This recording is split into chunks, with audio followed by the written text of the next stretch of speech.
Home inspectors are required to inspect the roof covering materials from the ground level or the roof eaves.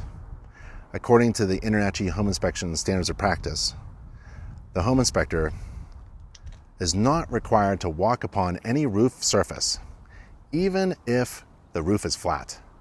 It's dangerous to get up on a house roof. It's dangerous to inspect a roof. It's dangerous to climb a ladder. Don't use a ladder.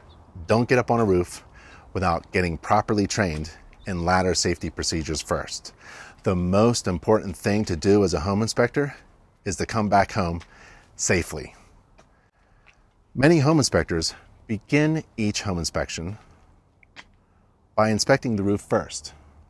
Well, the roof inspection could start by observing the home from the street or at the end of the driveway.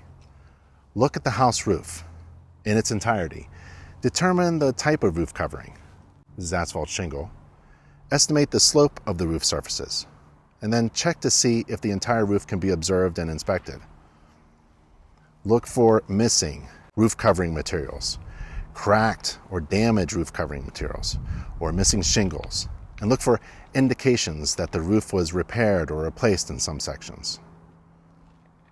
Regardless of the home inspector's observations, the home inspection report should recommend that the home buyer ask the homeowner about the roof's performance in the past and its actual age.